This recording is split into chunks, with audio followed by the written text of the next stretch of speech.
Next is Joe Burrow kind of talked to the media for the first time on the 14th, I believe, so it would have been Tuesday. I think it was Tuesday. And just had some comments on the stuff that he said. None of the political stuff, not really going to talk about that. Sorry, guys. Don't want to get too hot buttoned here, but I think somebody, I'm not sure how, saw it on Bengals Twitter that they were like tracking miles per hour on guys in OTAs, and Joe Burrow ran 20.8 miles an hour, which is awesome to see just because he's been injured. I'm not gonna be the guy that's like, oh my god, Joe Burrow's running so fast, that's sick. But it's cool in the matter of he's healthy. So I think someone asked him, it was Ben Baby, one of the Bengals beat writers, and Joe said, feels good to feel normal again. And I think that's something that's kind of overlooked in Joe Burrow's journey into the NFL. Everybody's already having that debate, like, see a top 5 quarterback, like Justin Herbert's better. I don't think it's acknowledged enough. This kid hasn't had a real offseason. First year he came into the league was COVID, and second year he was rehabbing a horrible knee injury, a horrific knee injury, and they went to the Super Bowl.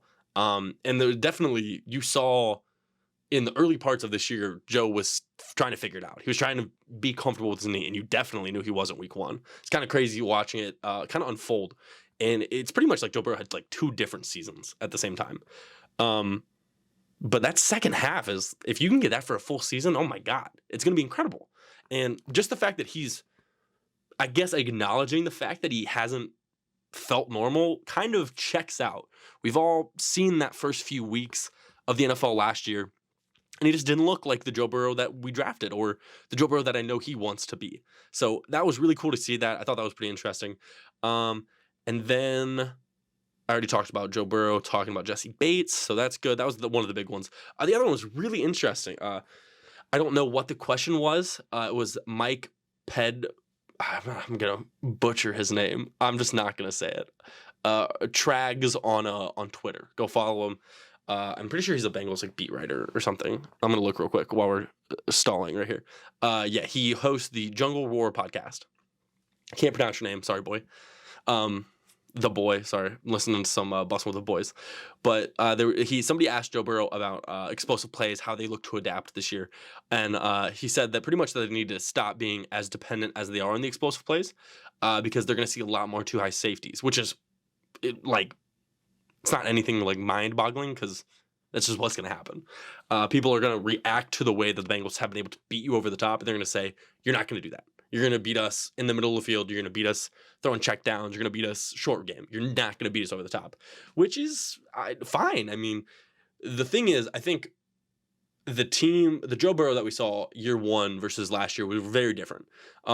Regardless of injury or anything, I'm going to put that aside. This offense, I felt like there was definitely, even though the first year the offensive line wasn't good either, but he was definitely able to dissect more in the intermediate. I felt like the offensive line this last year was getting beat quicker and in Joe's face, whereas the year before, I felt like they were just kind of getting beat all the time. Might not have been as quick. I feel like that might be poor wording, but I think you guys know what I mean. And he wasn't really able to dissect the middle of the field, where we know that was kind of where he was elite at year 1 before the injury. That was kind of his bread and butter, was the intermediate game. He'd let things develop. So I think I'm totally fine with that. Like, play too high and then kind of let Chase Higgins and Tyler Boyd have a field day.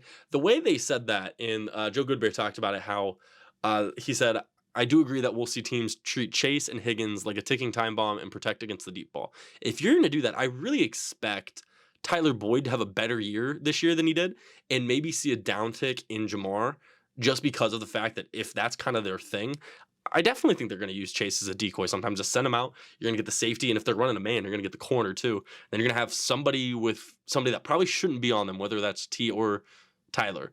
I think this is a really cool insight just to see that they're already aware of what they think people are going to do to them, which I don't know. That's a pretty normal thing in the NFL to kind of look forward to what you think other teams are going to play against you based off your last year. But it's cool to just hear them talk about it, and especially Joe Goodberry talk about it as well. But yeah, I think that's a great way to go about it. The thing that I'm most excited about is we really haven't seen the Bengals with a consistent running game, I would say, and largely due to the fact that I don't think our offensive line was really big on run blocking. I mean, they weren't really big on pass blocking last year either, but I think the running game is what I'm kind of excited about this year, which just sounds so weird with the NFL being a passing league. But I definitely am excited to see Joe Burrow with a better offensive line, presumably. We're going to see him get more time in the pocket, be able to kind of do what he does without a fear of getting sacked in 3 seconds. But 3 seconds is too long, like 1.5 seconds. But I'm really excited to see how this in turn helps Joe Mixon. I think it's going to be so interesting to see him with a good offensive line. He led the AFC in rushing yards like 3 years ago when we were really bad. I think it was like 2018.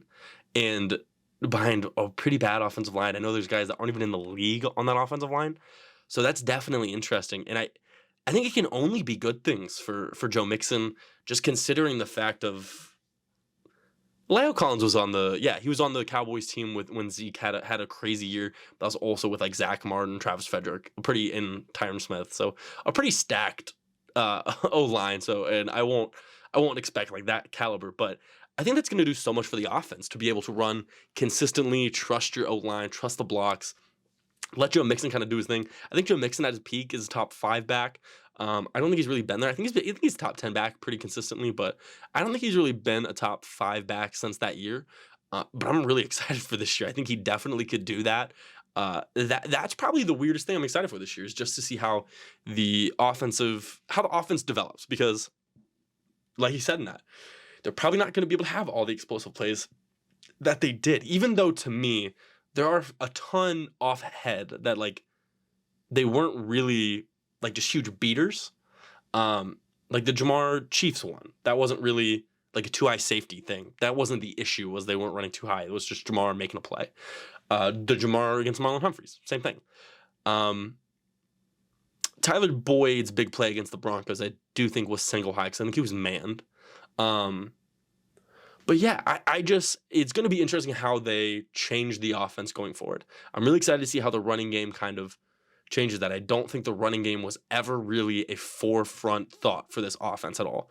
And I think now they're going to be able to run the ball, and it's going to make it really hard to defend this offense. Because there's no way in hell that you're defending Jamar Chase, T. Higgins, Tyler Boyd, and Joe Mixon. It's just not going to happen. So it's kind of a pick your poison thing. And my guess is people are going to pick Joe Mixon at first. And I'm really excited to see. I think the first few weeks of the season are going to be big Joe Mixon things.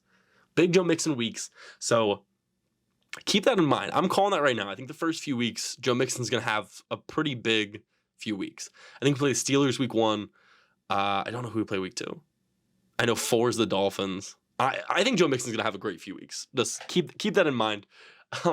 But that's pretty much it for the Joe Burrow talking to the media.